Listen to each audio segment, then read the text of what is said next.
nós iniciarmos esse tempo da palavra, eu vou pedir para 2 ou 3 irmãos ou irmã levantar sua voz em oração ao Senhor e clamar pelo seu povo nessa noite. Amém, Senhor. Nós te agradecemos muito nessa noite, Senhor. E nós te pedimos mesmo, Senhor, é a súplica do teu povo aqui essa noite. O Senhor sabe e conhece o coração de cada um, as intenções do coração, as motivações dos corações. Mas o Senhor sabe que nosso desejo profundo é do teu falar. Senhor, se o Senhor não falar, Senhor, de que valerá esse tempo? E, Senhor, talvez mais do que nunca nós precisamos que o Senhor se movimente no nosso meio, como tem feito de maneira tão preciosa e abundante. Louvado seja o nome do Senhor. Obrigado por aquilo que nós lemos há pouco, pelo selo, pelo penhor do Espírito Santo, da promessa. Que garantia maravilhosa nós temos, que grande valor nos nossos corações o seu Espírito Santo e a certeza de que um dia nós estaremos para sempre com o Senhor. Obrigado, Senhor, obrigado. E nós nos submetemos, curvamos os nossos corações para a glória do teu nome, Pai, em nome do teu amado Filho, o Senhor Jesus. Amém. Amém, Senhor. Amém. Amém, irmãos. Amém. Graças ao Senhor. Que Ele possa falar mesmo nessa noite. Eu vou pedir para os irmãos abrirem na primeira epístola de João. Primeira epístola de João, nós vamos ler agora o capítulo 5, o versículo 4. Depois, em seguida, eu vou pedir para vocês deixarem marcado aí, nessa página, porque nós vamos usar aqui como texto base nosso. Nós vamos usar essa epístola essa noite. Nós possivelmente não sairemos dela, exceto para vermos um outro texto logo agora a seguir. Então deixe marcado aí que depois nós vamos lá para aquele diálogo tão conhecido do Senhor Jesus com Nicodemos, apenas para a gente ter o panorama mesmo daquilo que a gente já tem estudado há algum tempo. Então aqui no capítulo 5, no versículo 4 de 1 João, ele diz que porque todo o que é nascido de Deus vence o mundo. E esta é a vitória que vence o mundo, a nossa fé. Então o texto, ele praticamente se autoexplica. E nós temos estudado, nós temos buscado compreender aqui quais são as evidências daquele que nasceu de novo. Quais são as evidências daquele que nasceu do alto. Quais são aqueles aspectos, atitudes práticas do convertido, do novo nascido.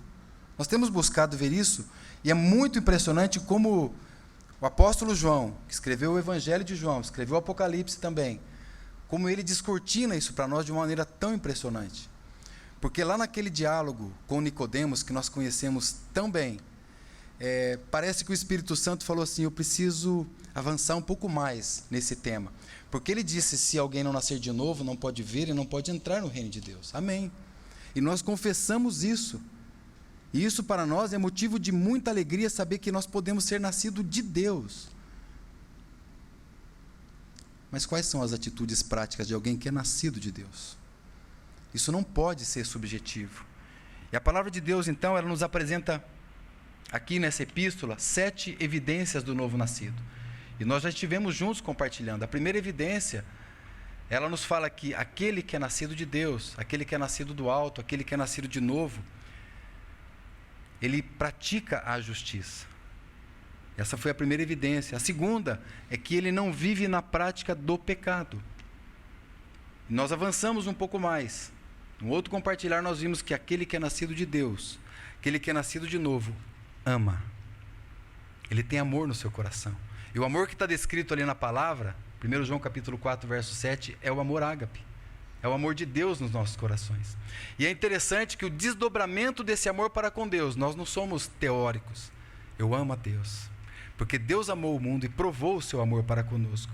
Então o que se desdobra no amor de Deus, quando nós nascemos de novo, então nós amamos. E a expressão disso é amar o nosso irmão. Amar uns aos outros. E a quarta evidência, que está no mesmo versículo do capítulo 4, versículo 7 de 1 João, diz que aquele que ama aquele que é nascido de Deus, ele ama e ele conhece a Deus. A palavra ali nós vimos é uma palavra que indica alguém que tem relacionamento com Deus. A palavra que diz ali, quem é novo nascido, indica alguém que tem relacionamento, que tem devoção com Deus, que tem vida de oração com Deus, que tem vida de comunhão com Deus. E é claro que isso também vai se desdobrar na nossa comunhão, porque a nossa comunhão é com o Pai e com o seu Filho, Jesus Cristo. Então nós vimos essa quarta evidência. Na última oportunidade nós vimos a quinta evidência, que está no capítulo 5 de 1 João, versículo 1, que quem é nascido de Deus, quem é nascido do alto, quem é nascido de novo, ele crê que Jesus é o Cristo. Irmãos, isso não é óbvio, porque muitas vezes nós temos um conceito do Senhor que fica muito aquém daquilo que verdadeiramente Ele é. E eu digo que, para a nossa tristeza, ainda que nós nos aplicamos tanto em conhecer o Senhor e buscá-lo e saber mais dEle, prosseguindo em conhecê-lo, prosseguindo em amando a Ele, vai faltar muito para a gente conhecê-lo, não é? Para a gente saber que Ele é o Cristo de verdade, o Verbo de Deus, o Verbo encarnado. Tu és o Cristo, Tu és o Filho, Tu és o Deus vivo. Então nós vimos isso na outra oportunidade. E aí então a sétima evidência, a sexta nós acabamos de ler, e a sétima evidência diz que o novo nascido, é interessante isso, porque o novo nascido ele guarda a si mesmo, ele se guarda, ele se observa, ele verifica as suas práticas, mas isso certamente vai ser uma outra oportunidade. E aqui, irmãos, ele disse para nós que o que é nascido de Deus, ele vence o mundo. Ele vence o mundo. Então nós vamos juntos, nós vamos entender um pouco o que está escondido aqui por detrás dessas palavras. Mas eu quero que os irmãos abram, deixa o dedo marcado aqui, tá? Em João, no capítulo 3. E eu vou ler então essas letras aqui para nós, tão conhecidas. E a partir do versículo 1 diz que havia entre os fariseus um homem chamado Nicodemos, príncipe dos judeus. E este foi ter de noite com Jesus e disse-lhe: Rabi, bem sabemos que és mestre vindo da parte de Deus, porque ninguém pode fazer os sinais que tu fazes, se Deus não for com ele. A isto respondeu Jesus: em verdade te digo, que aquele que não nascer de novo, ele não pode ver o reino de Deus. Aí nós pulamos para o versículo 5. O Senhor Jesus continua respondendo a Nicodemos: na verdade eu te digo, que aquele que não nascer da água e do Espírito, ele não pode entrar no reino de Deus. Aí nós vamos para o verso 16. Esse é o versículo mais conhecido das Escrituras, né? João 3,16. Vamos falar juntos? Sem ler, sem olhar. Porque Deus amou o mundo de tal maneira que deu seu Filho unigênito, para que todo aquele que nele crê não pereça, mas tenha vida eterna. Muito bem, Laura. Eu vou ler um texto para vocês, com todo o apoio bíblico, que vai ter a intenção de mostrar uma narrativa alternativa dessa visão aqui que nós acabamos de ler, desse diálogo de Nicodemos com o Senhor. Eu creio que irá nos ajudar a compreender um pouco daquilo que nós lemos, porém em outras palavras. Na visão, na ótica de Nicodemos, tá? Nicodemos, como se ele dissesse assim: é hoje. Eu vou me encontrar com Jesus de Nazaré. Ele está falando e fazendo coisas pouco comuns para um homem aparentemente comum também. Meus outros companheiros lá do Sinédrio nem podem sonhar que eu irei buscar este homem. Mas eu fui de noite. Assim as minhas obras não são arguídas. E lá estava eu diante dele. Sinceramente, eu nem precisava ser de dia. Havia uma luz em sua presença que praticamente cegaram os meus olhos. Também em seu tom de voz, em suas palavras, tanta clareza que eu posso definir como uma verdadeira luz que estava brilhando diante de mim. E ainda que não houvesse da parte dele nenhum tipo de tom de acusação, a despeito da minha religião, aquela luz estava me expondo, aquela luz estava me revelando. Veja, eu declarei meramente, agora eu reconheço que ele era um mestre, Mas a resposta dele revelou que ele era muito mais do que um rabi. Eu tinha levado a conversa para um outro lado, mas ele sabia bem o que estava no meu coração. Ele foi certeiro no seu diagnóstico. Ele sabia que o meu alvo era o reino definitivo e prometido pelos antigos profetas.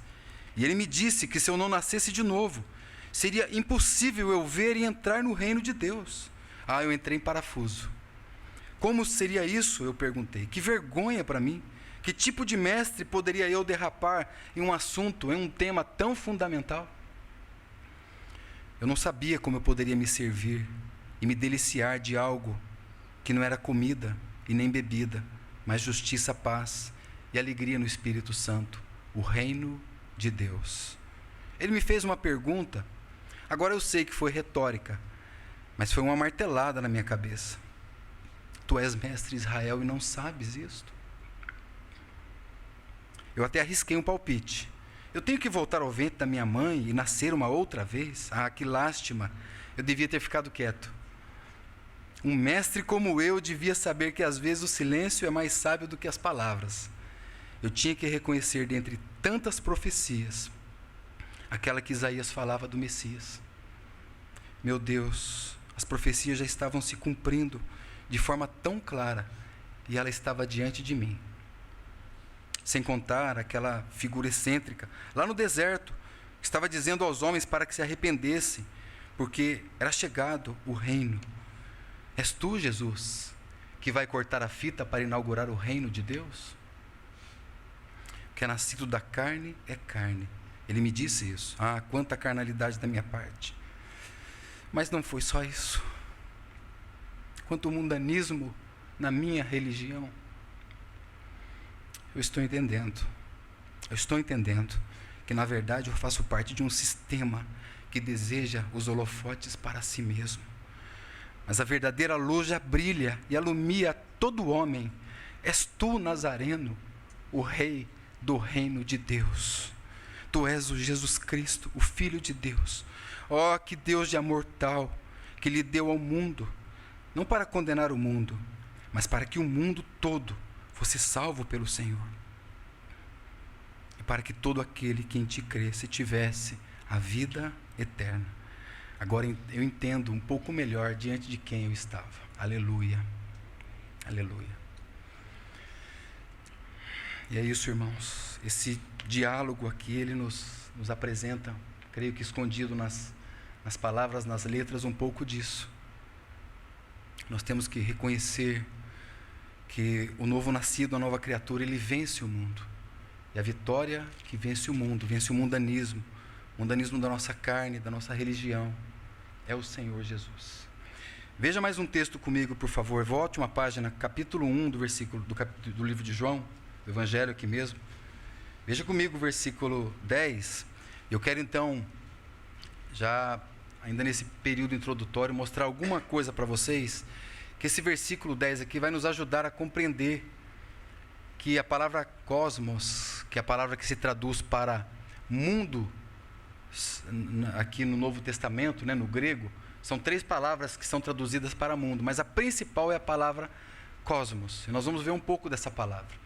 E é interessante que essa mesma palavra, ela tem pelo menos 3 significados diferentes.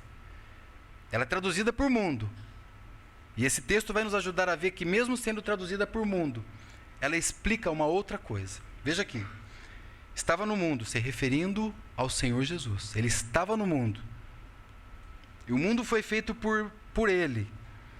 E o mundo não o conheceu. Tem 3 vezes a palavra mundo. No entanto, irmãos, esses 3 vocábulos aqui dão sentidos diferentes de interpretação, mas sem nenhuma possibilidade de erro na interpretação. Porque aqui ele está falando de humanidade. Vocês podem ver isso e vocês vão entender que o versículo 9 diz que ali estava a luz verdadeira, que alumia a todo homem que vem ao mundo. E ele estava no mundo, você vê? Então ele estava na humanidade. E a outra palavra, que se traduz para a palavra mundo também, mas tem o sentido de criação da terra, do local que nós habitamos. Ele estava no mundo e o mundo a criação, foi feito por Ele. Ou seja, Deus viu que tudo quanto tinha feito, vocês lembram lá em Gênesis, tudo quanto Deus tinha feito a criação, era muito bom. Então, terceira palavra mundo aqui, e é nela que nós vamos nos deter, é nesse sentido que nós vamos nos deter, não no sentido de criação, não no sentido de humanidade, não no sentido de um povo, mas no sentido de um sistema. E é isso que está dizendo, foi isso que disse o primeiro texto lá para nós, de 1 João, capítulo 5, verso 4, que quem é nascido de Deus, quem é nascido do alto, quem é nascido de novo, vence o cosmos, vence o mundo e vence o sistema. E claro que está envolvido aqui o sistema político, sistema religioso, está relacionado aqui também com o sistema social, econômico. E isso nós vamos ver um pouco mais adiante. Mas, sempre que eu falar então de mundo, normalmente vai estar relacionado com o mundo no sentido de um sistema. Então, o novo nascido, ele vence o mundo. Eu vou, aqui ainda nesse período introdutório, nós vamos ver aqui na primeira parte a interpretação lá do texto de 1 João. Vou pedir para vocês voltarem lá. Nós vamos então buscar interpretar aqui o máximo que nós pudermos, né? Eu gosto muito daquela figura ali. Às vezes a gente vai tomar um caldo de cana e você percebe que o trabalhador ali, ele pega aquela cana e coloca e sai caldo, né? Aí ele põe mais uma vez, sai caldo, ele põe mais uma, sai caldo, e fala, agora não tem mais caldo, né? Como nós precisamos ler a palavra de Deus desse jeito? Aí ele coloca de novo e sai ainda caldo ainda, né? Ele coloca mais uma vez, ainda cai umas gotas, você fala, bom, agora só tem gotas. Mas aí ele dobra de novo a cana, ele dobra assim, e ele não perde nada, ele coloca ali no engenho, né? E sai mais caldo ainda. Como a gente precisa ler a palavra de Deus dessa maneira? E se lá na eternidade nós tivermos a palavra de Deus, a Bíblia, a gente vai ter uma eternidade para descobrir a Bíblia, porque é um tesouro que vai estar sempre pingando algo muito doce ao nosso paladar. Extremamente preciosa a palavra de Deus. Como nosso irmão disse aqui na introdução. Às vezes a gente não está sabendo dar os passos corretos, porque ela é a lâmpada para os nossos pés. E essa lâmpada não está sendo acesa. E vamos tentar aqui colocar pelo menos umas 2 vezes essa cana aqui no engenho, né? Então, na primeira interpretação, nós vamos fazer isso. Depois, nós vamos ver que, além do mundo, que o mundo é um grande e terrível inimigo nosso. Por isso que ele está dizendo, aquele que é nascido de Deus, ele vence o mundo. Não disse isso? Porque ele é um inimigo nosso. Mas nós temos mais 2 inimigos fora esse. Eu sei que os irmãos conhecem, né? Que é a carne e o diabo. Então, vou tocar um pouco nesse aspecto. Só um detalhe, na semana passada, na reunião da manhã, nosso irmão Abílio terminou aqui a reunião, não sei se os irmãos que estavam presentes perceberam, mas ele disse que para o descrente, né, o mundo, a carne e o diabo não são os inimigos do descrente, né? Os inimigos do descrente é Deus. Falando, nossa, como pode ser isso? Mas é verdade, irmãos. É claro que isso é verdade. Mas nós nascemos de novo, agora nós temos esses inimigos. Os inimigos dos ímpios é Deus mesmo, porque a ira de Deus se revela dos céus, não é? Contra toda impiedade e perversão dos homens, diz Romanos, capítulo 1, verso 18. Então, nós somos salvos, quando nós fomos salvos, quando nós nascemos de novo, nós fomos salvos de Deus, nós fomos salvos da ira de Deus. Colossenses 1:21 ainda vai dizer que noutro tempo nós éramos estranhos, inimigos do entendimento. Mas agora, nos diz Romanos 5:10, né? Antes nós éramos inimigos, mas agora nós somos reconciliados mediante a morte do Filho de Deus. Então nós somos salvos de Deus e nós somos salvos por Deus mesmo, né?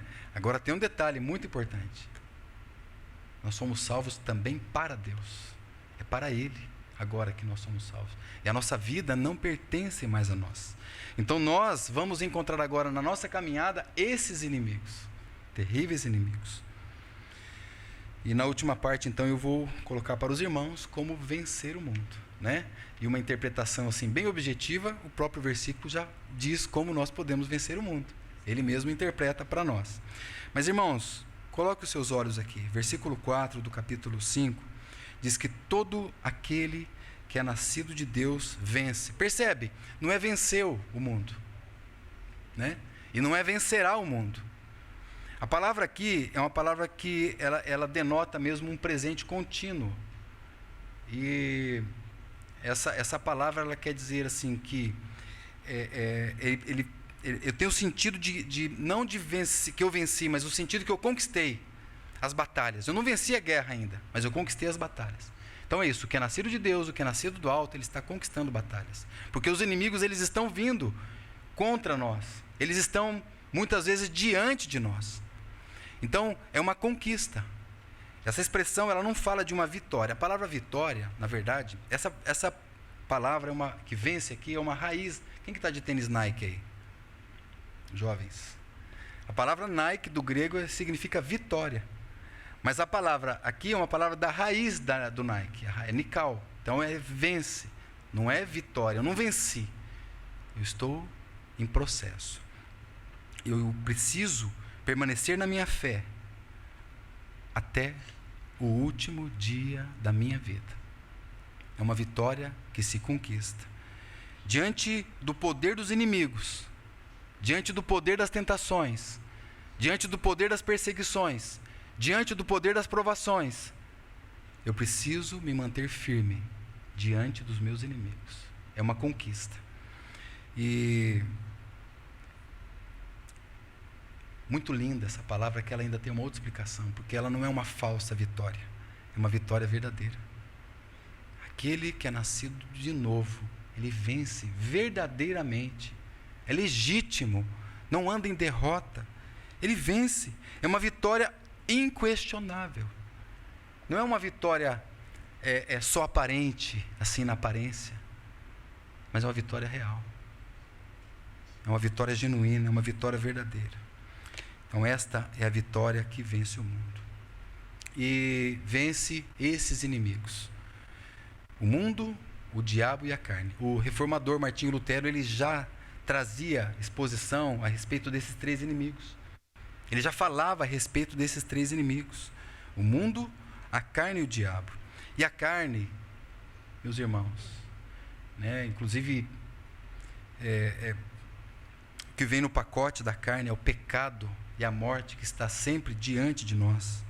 Essa carne, essa velha natureza caída, que é aquilo que mora dentro do homem. Nós podemos chamar essa carne de coração do homem. E muitos consideram o maior e o pior dos inimigos. Você mesmo, eu mesmo, a nossa própria carne. Lutero dizia ainda: meu pior inimigo está dentro de mim, no meu coração. A carne, irmãos, ela não converte. A carne, ela não é aniquilada pelo novo nascimento. Ela não é aniquilada na conversão. Nós temos que ter isso muito consciente, porque se nós não conhecermos os nossos inimigos, o livro A Arte da Guerra já falava, Sun Tzu, isso, nós certamente perderemos batalhas. Se nós conhecemos o inimigo, não nos conhecemos, nós perderemos outras batalhas. Se nós não conhecemos nem nós, nem os nossos inimigos, nós vamos perder a guerra toda. Então, ela não se converte. A nossa carne, na verdade, é o contrário. Ela se opõe contra Deus, contra a vontade de Deus. É uma guerra constante entre carne e espírito. Todos nós que somos cristãos temos essa experiência. E sabemos muito bem como é a luta da carne, da nossa vontade, do nosso querer, do fazer agradar a vontade de Deus. Paulo, em Romanos, no capítulo 7, já no seu estágio maduro de cristão, ele dizia: o bem que eu quero fazer eu não consigo. O que ele estava dizendo? Ele estava dizendo a respeito da sua própria carne. Então, nós vamos ter que conviver, irmãos. Você, eu, nós, bem-vindo ao time, né? Nós teremos que conviver com esse corpo mortal e pecaminoso até o último dia das nossas vidas. Mas graças a Deus pela vida da igreja, não é? O nosso irmão aqui disse: aqui o Senhor ordena a sua bênção e a vida para sempre. Porque muitas vezes nós estamos sendo derrotados. Não sei se o diabo fala, eu não tenho nada a ver com isso, eu não sei. Pode ser, mas derrotados pela nossa própria carne, concupiscência, nossas vontades, desejos e paixões. Quem sabe? O irmão Charles Spurgeon dizia assim: olha, se eu deixar este mundo e deixar também o diabo, todas as coisas aqui, e for para a lua, ainda assim eu serei o meu pior inimigo. Vai junto, né? Estará junto com ele.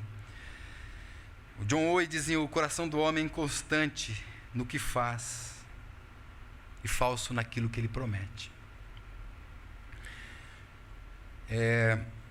A carta aos Hebreus, os irmãos sabem que é o livro das exortações. Ele fala da nossa carreira cristã.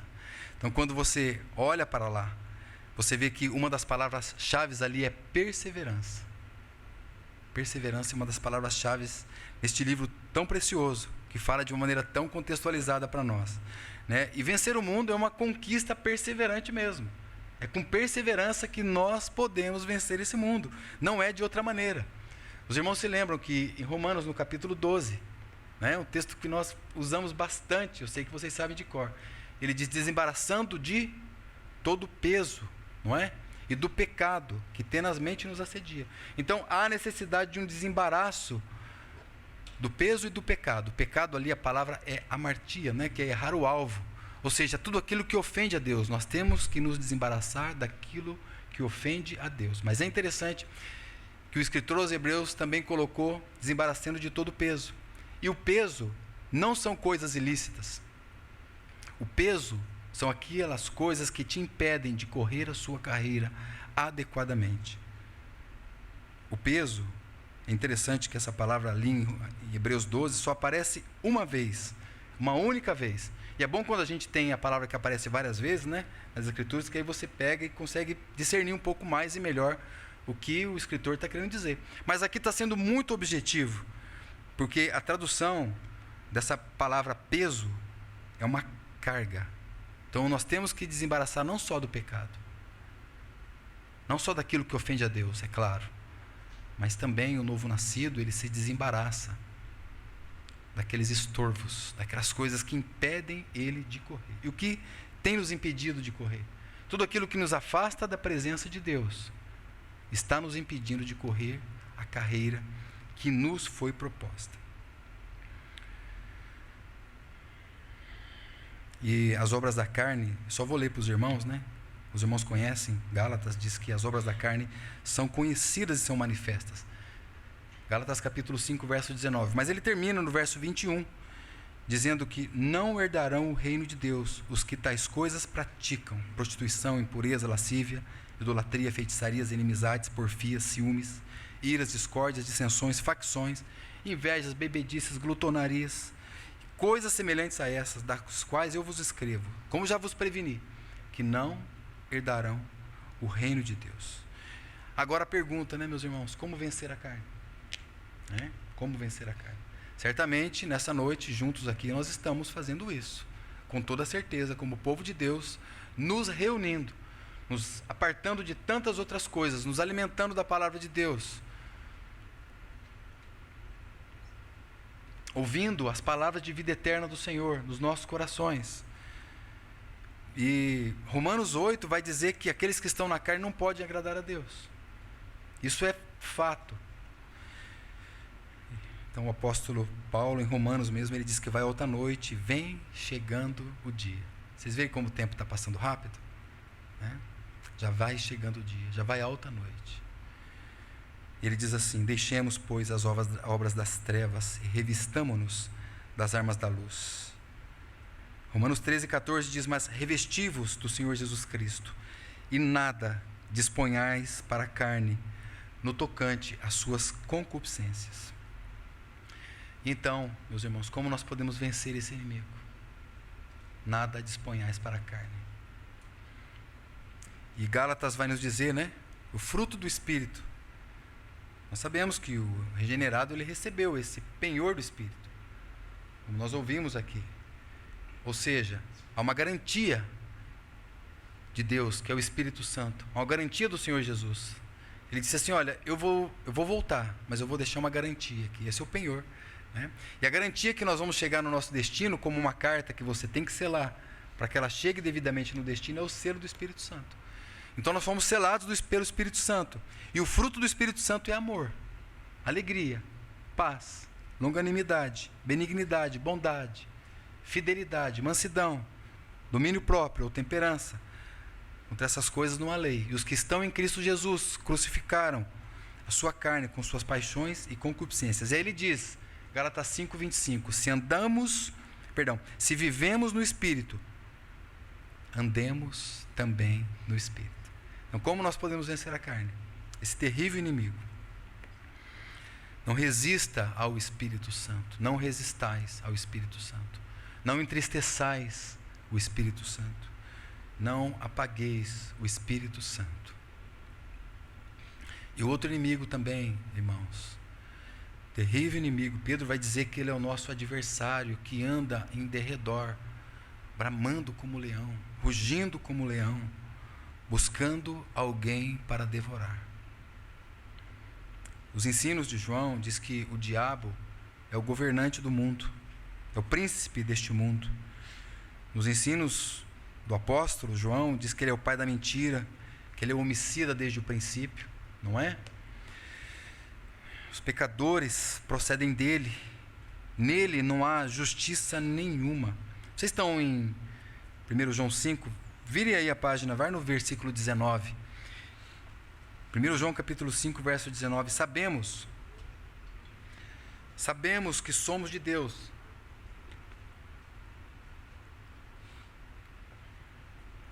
E que o mundo todo jaz no maligno. O mundo todo está morto no maligno. Por isso que não há nenhuma possibilidade de consertarmos o mundo. Não sei se o teu candidato ganhou ou não ganhou das últimas eleições, mas eu quero dizer para você que o problema está lá em Gênesis, no capítulo 3, quando por um só homem entrou o pecado no mundo, e pelo pecado a morte. Assim a morte passou a todos os homens, por isso que todos pecaram. Ali o cabeça deste mundo, o príncipe deste mundo foi eleito ali. A procuração que havia sido dado ao homem, e dominará sobre as aves do céu, sobre os peixes do mar, ele entregou a Satanás. Então ele passou a ser o principal deste mundo. A partir dali, irmãos, esquerda e direita passaram a ser somente dois braços do mesmo Adão. Não há nenhuma diferença. Lamento informar os irmãos. A gente se decepciona com tantas coisas nesse mundo. Mas que bom ouvir como eu ouvi hoje pela manhã.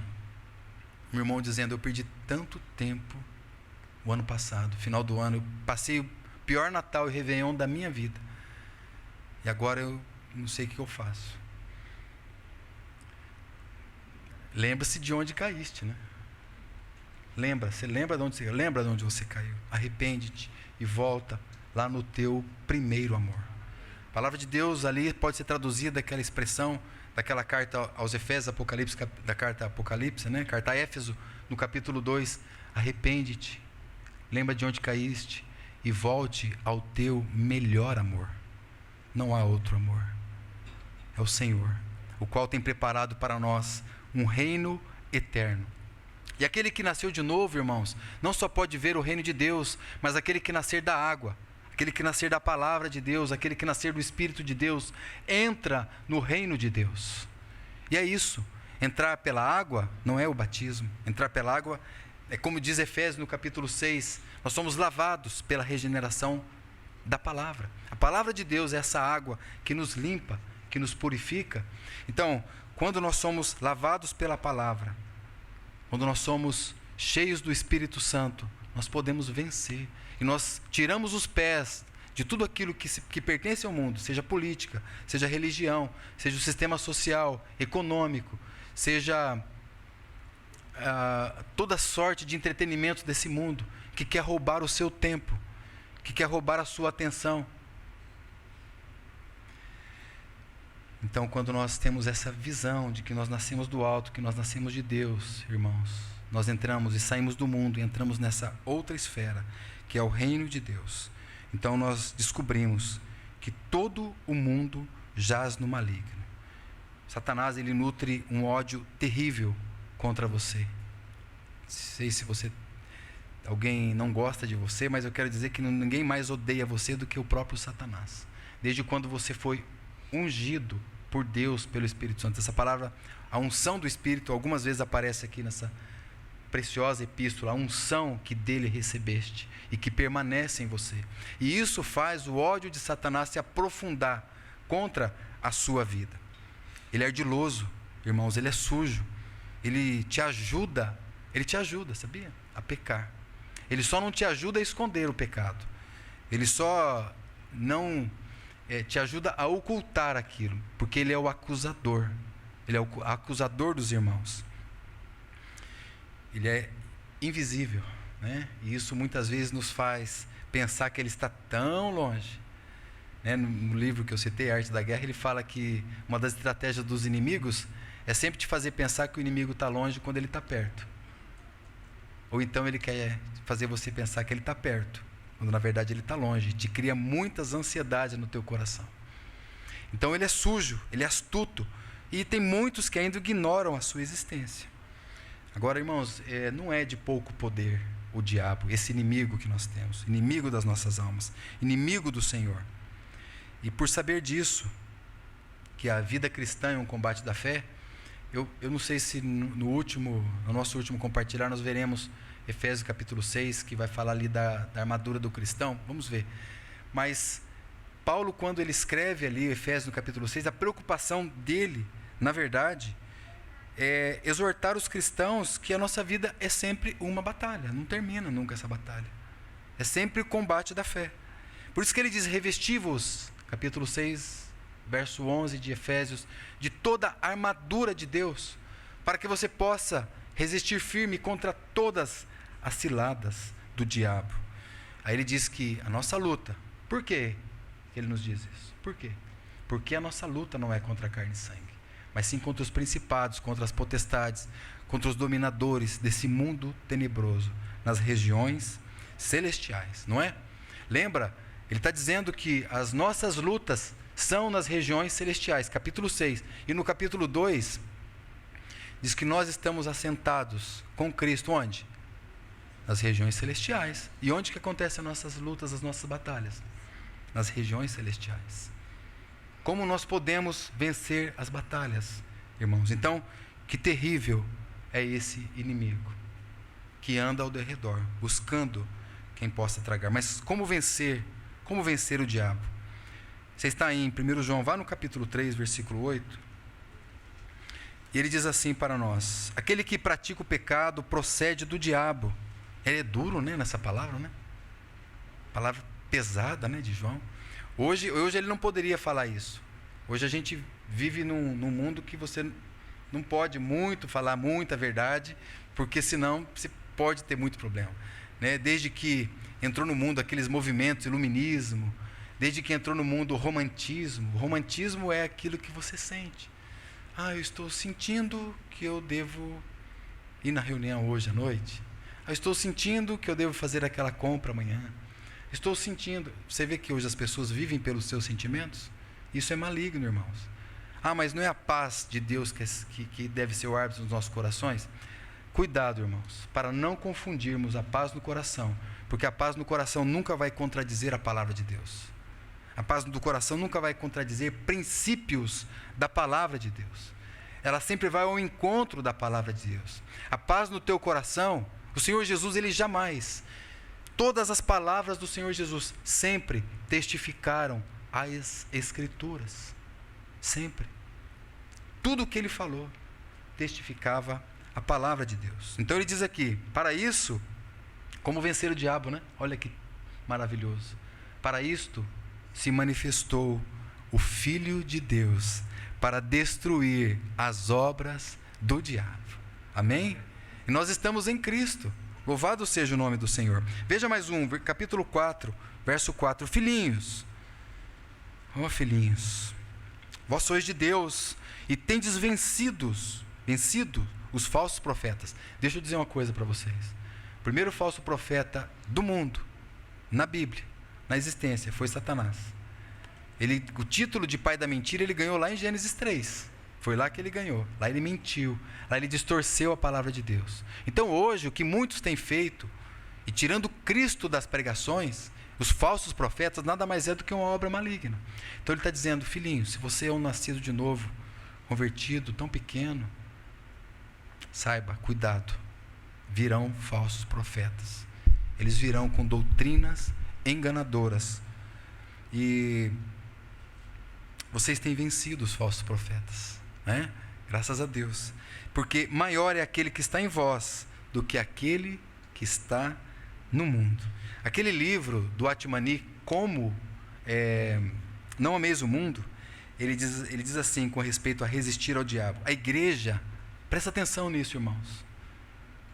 Presta atenção, como vencer o diabo. Eu recortei um pequeno trecho do livro Não Ameis o Mundo. Ele diz assim: a igreja é um espinho na carne do adversário de Deus, uma constante fonte de irritação e aborrecimento para ele.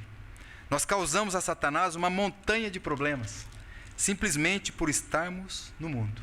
Simplesmente por estarmos no mundo. Agora, eu não fico muito impressionado quando eu vejo muitos cristãos que têm medo do diabo. E nós não temos que ter medo do diabo. A palavra de Deus, resistir ao diabo, e ele fugirá de... Não vá no seu nome. Não faça como aqueles filhos de Cefa que acharam que simplesmente por usar o nome de Jesus, eles podiam ter... Não, eles precisavam ter vida. Então eles apanharam ali. As roupas deles foram rasgadas, porque eles usaram o nome de Jesus. Estava funcionando lá, todo mundo usando o nome de Jesus. Então, irmãos, somos um espinho na carne, mas que o Senhor encontre realidade nos nossos corações, para de fato vencer esse terrível inimigo que é o diabo. Então vamos aqui para o nosso último inimigo, que é o mundo, né? Que é o texto que nós estamos compartilhando. Só fiz a menção especial para os jovens, né? A gente poderia ficar só no mundo aqui, que haveria muito conteúdo para compartilhar. Mas, jovens, nós temos que saber que a carne é o nosso pior inimigo. Você mesmo. Sua vontade compete contra você. Falo para você que a tua vontade quer te levar para um terrível e profundo buraco. E não só isso, tua carne não converte, a ponto de odiar terrivelmente o Salvador das nossas almas. A nossa carne. Não ignoremos as obras da nossa carne.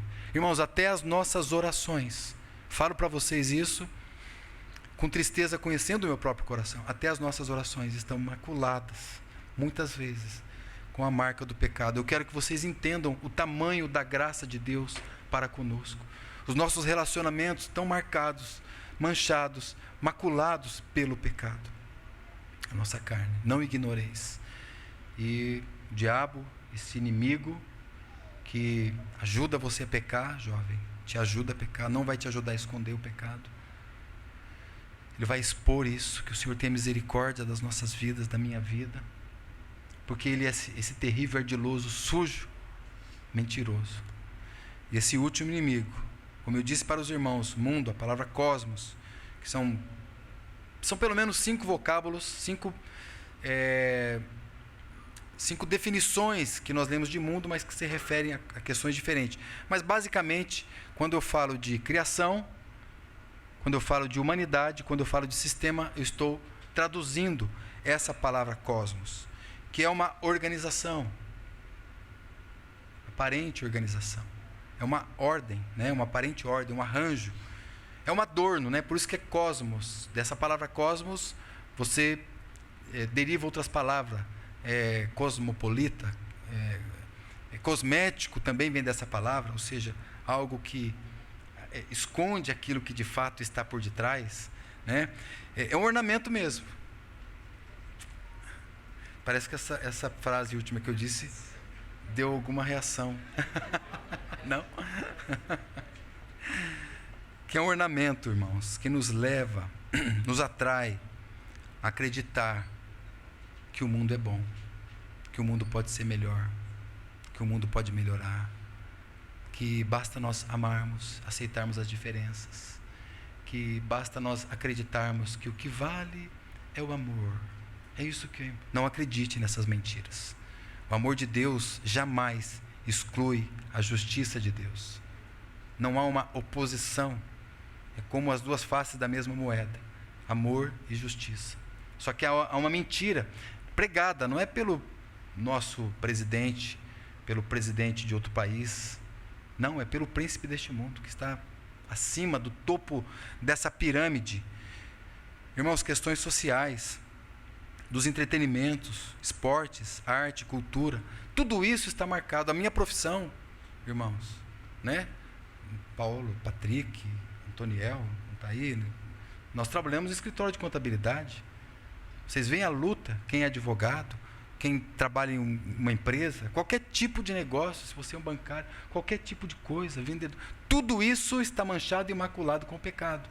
E nós precisamos tanto de discernimento do Senhor para saber como colocar os pés lá, né? Aquela figura que o Thomas, saudade do Thomas, né? Que o Thomas sempre fala a respeito da garça, que ela tem a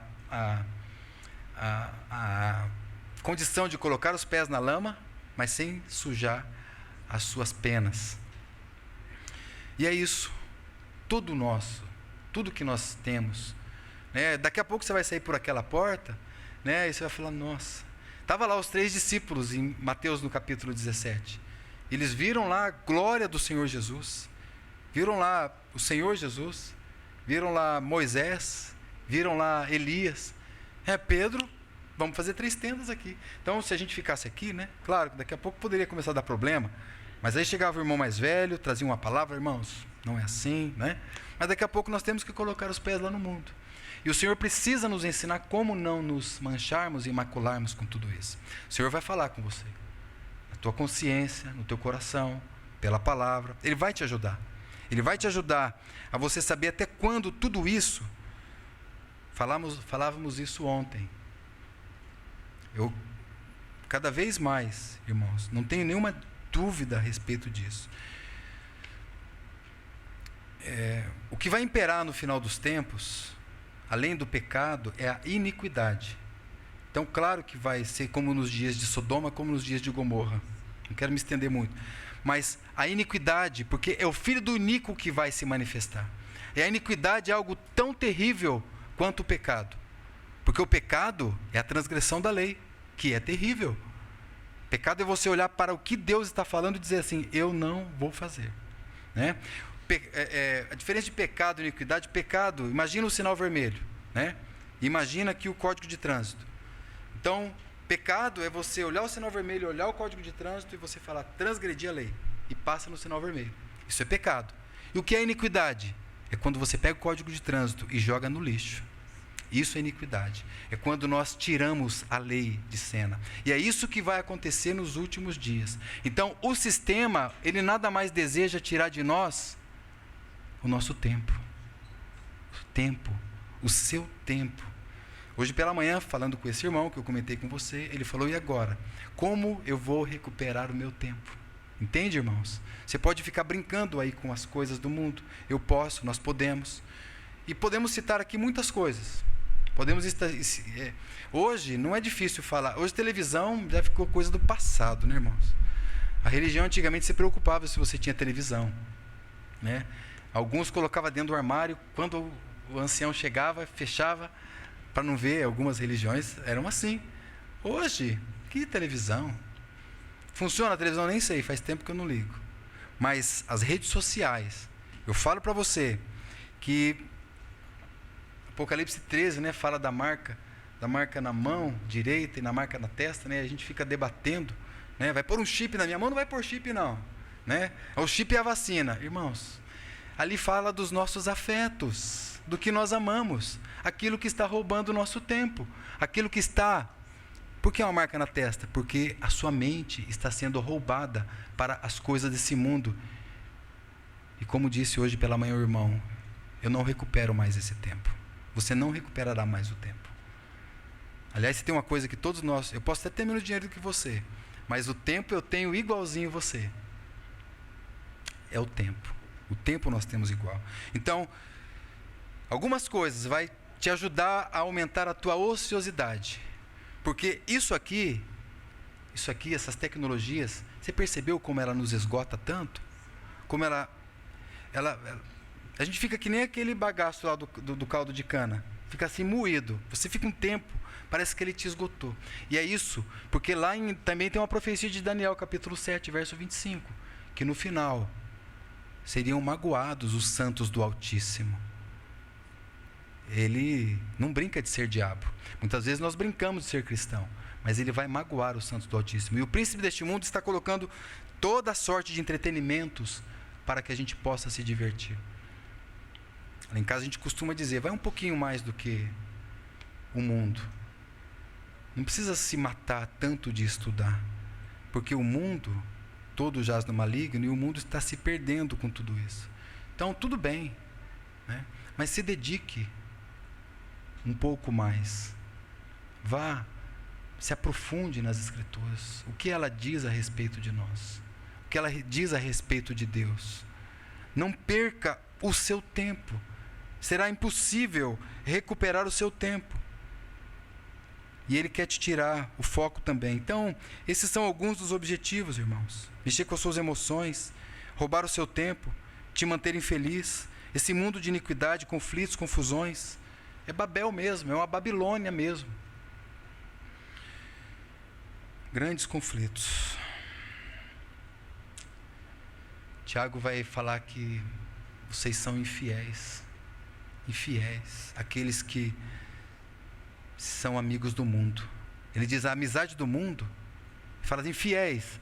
Vocês não compreendem que a amizade do mundo é inimizade contra Deus. Ele não está dizendo, mas eu não sou inimigo de Deus. Por favor, eu sou uma nova criatura. Eu nasci de novo. A amizade de Deus, a amizade do mundo por si só consiste em inimizade contra Deus. Então, que o Senhor nos dê discernimento quanto a isso. Que o Senhor nos ajude quanto a isso. Então, como vencer o mundo? Como vencer o mundo? Vou colocar 3 maneiras rápidas, tá bom? Para a gente já ir caminhando para o final também. Irmãos, como eu falei, né? Aquela ilustração da garça. A primeira coisa é nós sabermos que nós não somos do mundo, mas nós estamos no mundo. E se fosse para nós estarmos no monastério, e se isso resolvesse o problema, não resolve, porque o Spurgeon falou que se ele deixasse tudo aqui, o diabo e a terra, né? E o mundo, e fosse lá para a lua, ele ia junto com ele. Então não resolve o monastério, porque nós iremos juntos para nós, junto com ele, junto para ele.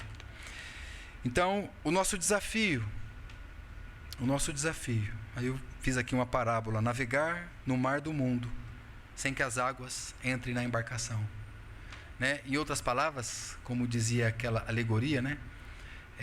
A lagoa pode estar na canoa, a canoa pode estar na lagoa, mas a lagoa não pode estar na canoa. Em outras palavras, é isso.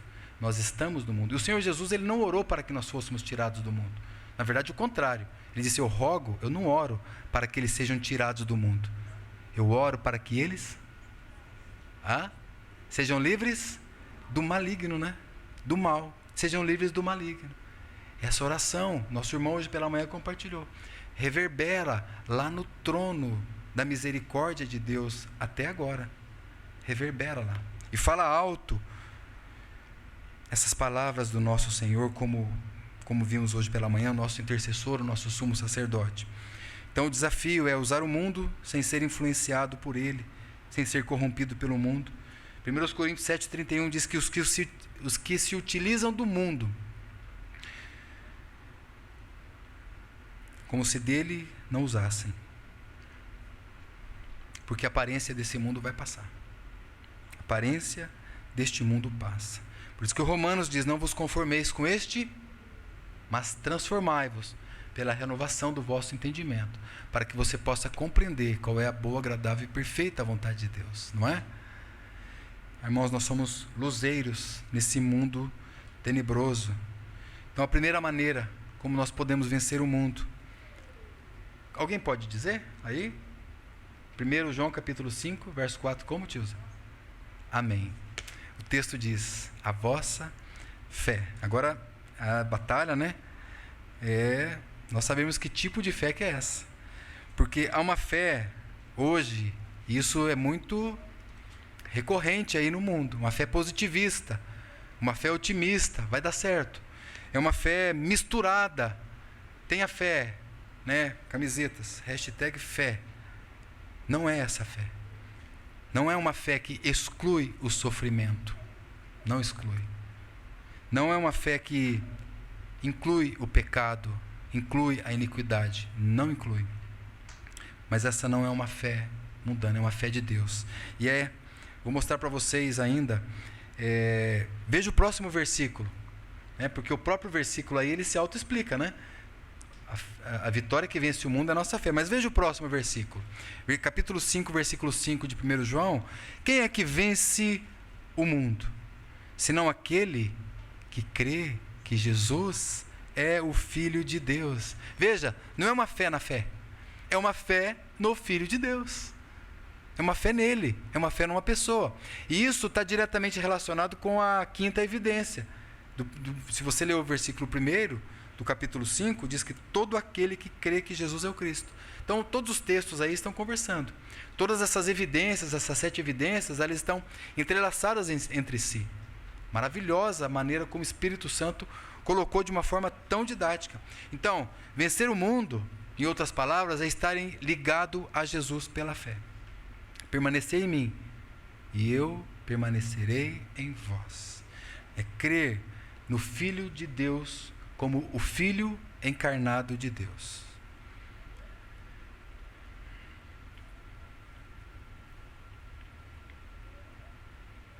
Segunda maneira como nós podemos vencer o mundo.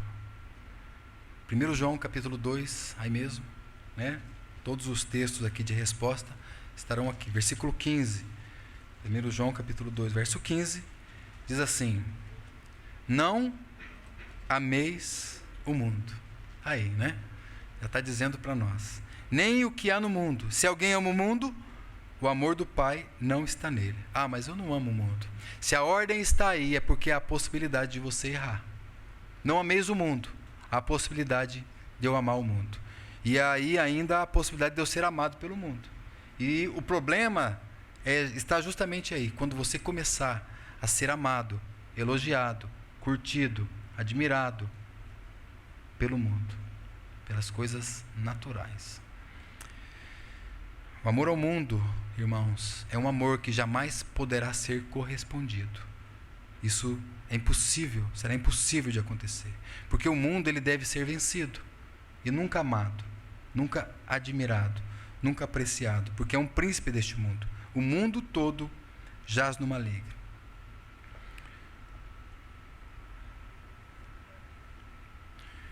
Então, como guardar-se incontaminado do mundo? Vou colocar esse tópico aqui, e eu vou citar o texto lá de Tiago, que vocês conhecem bem.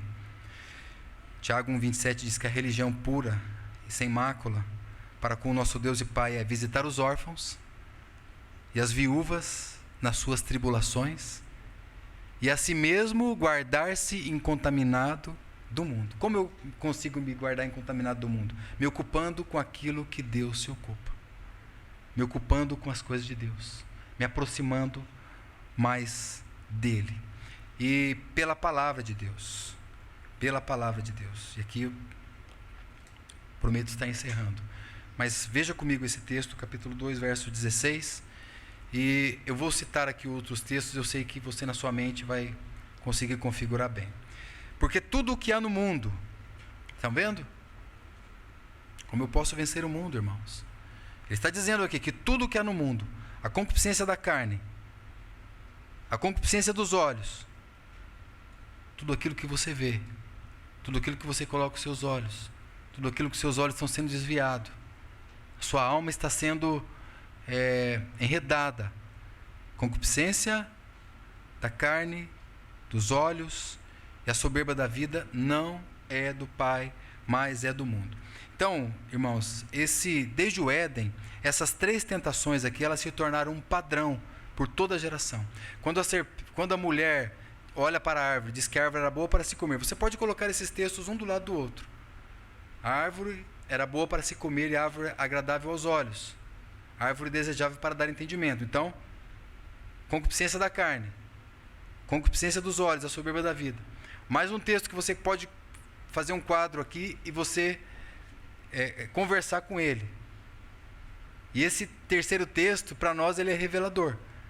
Porque quando o Senhor Jesus foi tentado no deserto, ele venceu no mundo. Ele saiu vencedor. E as tentações ali eram transformar as pedras em pães, ou seja, a concupiscência da carne, satisfazer a sua carne. E a outra tentação que o Senhor recebeu é atirar-se ali daquele pináculo. E o que é isso? Para que as pessoas possam ver a concupiscência dos olhos, para que você seja visto, para que você mesmo veja o seu poder, e os anjos vão guardar a seu respeito. Então coloque esses textos um do lado do outro. A árvore era boa para se comer, carne, agradável aos olhos também, e desejável para dar entendimento, como diz aqui, a soberba da vida. Ou seja, é árvore desejável para dar entendimento, é a soberba da vida. E foi justamente ali que o homem que o Senhor Jesus disse em Mateus, no capítulo 3, bem-aventurados os humildes. E foi ali que o homem se tornou soberbo. E foi a soberba que transformou anjos em demônios. E é só a humildade que pode transformar homens em anjos. Então, é desejável para dar entendimento. Foi ali, na soberba da vida. Foi ali que o homem se tornou soberbo. E foi ali que Satanás disse para ele: veja os reinos deste mundo. Você está vendo os reinos deste mundo? Tudo isso te darei se você prostrado me adorar. E realmente, ele é o príncipe do mundo, não é? Ele tinha a condição, se ele ia honrar, possivelmente não, ele é o pai da mentira. Mas Jesus não está preocupado com o reino do mundo. Jesus não está preocupado com as glórias do mundo. Jesus não está preocupado com as coisas do mundo. Porque para ele importava era a palavra de Deus. E foi assim que ele venceu cada uma dessas tentações. Foi assim que ele disse: está escrito, não só de pão viverá o homem. Ele saiu vencedor, amados. Mas veja que todas as tentações só foram possíveis por causa da palavra de Deus. Está escrito, não tentarás o Senhor teu Deus. O Senhor Jesus, ele não usou outra coisa senão as próprias Escrituras. Ele poderia usar o seu poder. E ele usou, ele disse: arreda-te, Satanás, saia da minha presença. Mas antes ele disse, está escrito, somente ao Senhor adorarás. Porque o Satanás, e deixa eu dizer outra coisa para vocês, memorizem textos bíblicos, decorem textos bíblicos. Eu garanto para você que o diabo não estava com uma Bíblia ali segurando e lendo os textos para Jesus. Garanto para você. Ele sabia tudo de cor. E se você não souber de cor, possivelmente você também vai poder dar alguma derrapada. E nós daremos derrapada, irmãos. E é por isso que nós estamos juntos, para nos segurar. Eu louvo a Deus pela vida de muitos irmãos aqui que têm nos segurado. Louvado seja o nome do Senhor. E é a palavra de Deus. Está escrito. Está escrito. Então, sem a palavra de Deus, não há nenhuma possibilidade de vitória. Nenhuma. E vocês percebem que esses ataques começou lá em Gênesis. Começou pelo homem ou começou pela mulher os ataques? Gênesis capítulo 3, começou pelo homem ou pela mulher? Pela mulher. Quem é o osso dos meus ossos e carne da minha carne? Eva. Adão, figura de Cristo, e Eva, figura da igreja. Escuta isso. O diabo sempre começará os seus ataques pela igreja. Porque nós somos os ossos e a carne do Senhor Jesus. Nós somos o corpo de Cristo. A igreja é o corpo de Cristo. Então, não ignore os seus ardis. Não ignore as astutas ciladas do maligno. Mas veja, capítulo 2, verso 13. Pais, vos escrevo, porque conheceste aquele que existe desde o princípio. Presta atenção, jovens.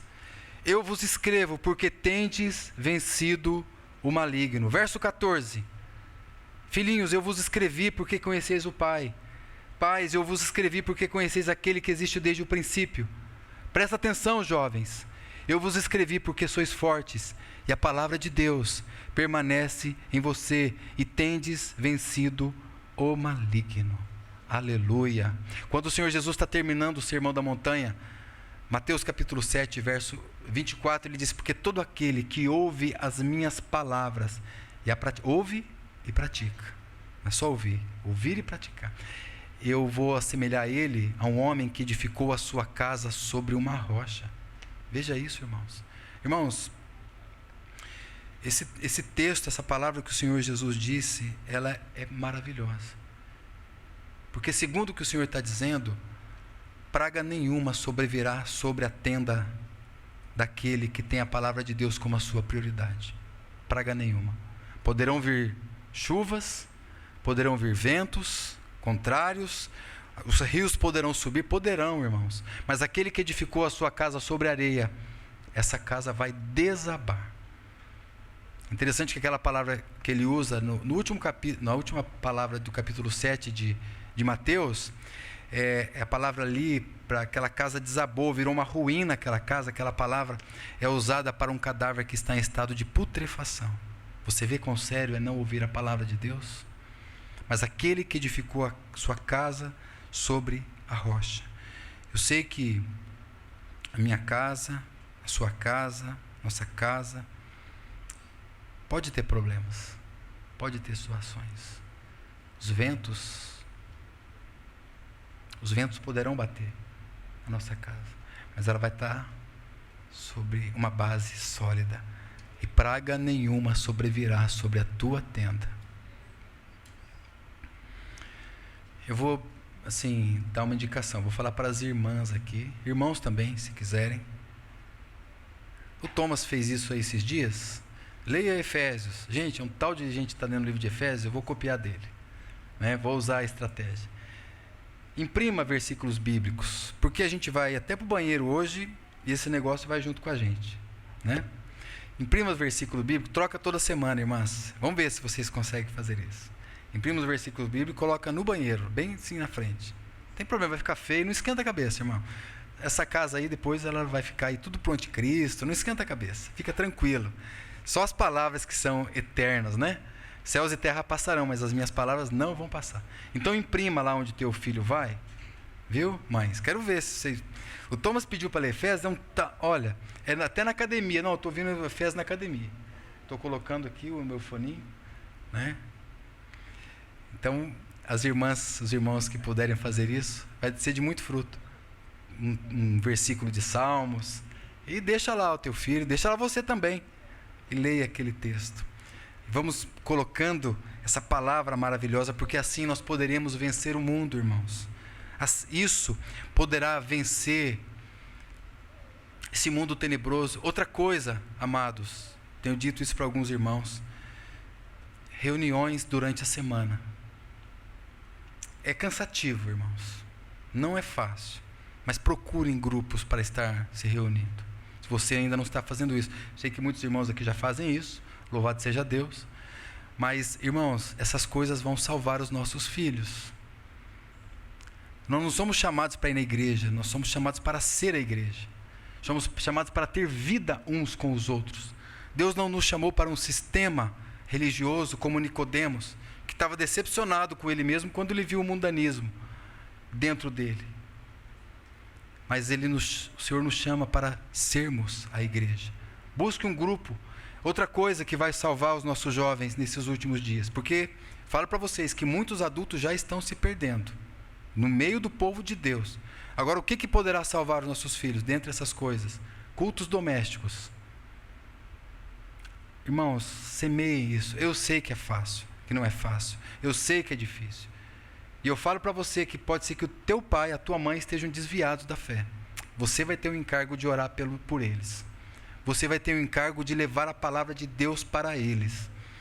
E eu falo para você que o teu pai está do jeito, sua mãe, triste muitas vezes, porque deixou a palavra de Deus. Então, sê tu uma bênção na sua casa.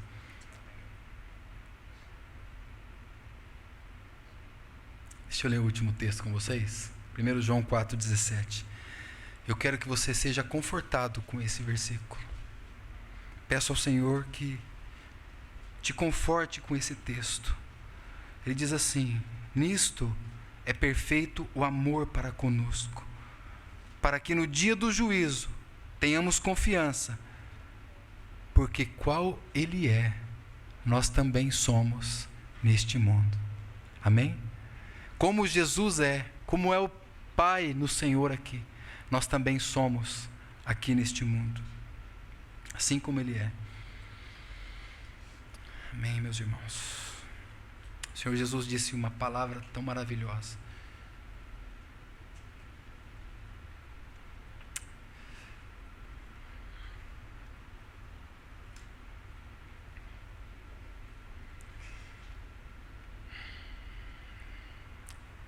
Só que muitas vezes nós não cremos nela. Ele disse assim: no mundo tereis aflições. Não é? No mundo você vai ter. O mundo, irmãos, não traz paz. No mundo só traz aflição. Fala, Jesus, mas isso eu já sabia. Em mim tenhais paz. Em mim tenhais paz. Eu venci o mundo. Aleluia. Glória a Deus. O Senhor Jesus podia ter falado tudo o que Ele falou. E esse texto lá de João 16, 33, podia estar oculto da Bíblia, que ia ser uma bênção. Mas Ele não ocultou essa palavra. No mundo vocês vão passar por aflições. No mundo vocês vão ter aflições. É assim, o mundo é assim. Peraí, vocês querem ter paz no mundo? Paz no sistema? Paz nesse mundo corrompido? Não, você está batendo na porta errada. Mas em mim tenhais paz. Sabe por quê? Eu venci o mundo. Louvado seja o nome do Senhor. Amém, Senhor. Amém.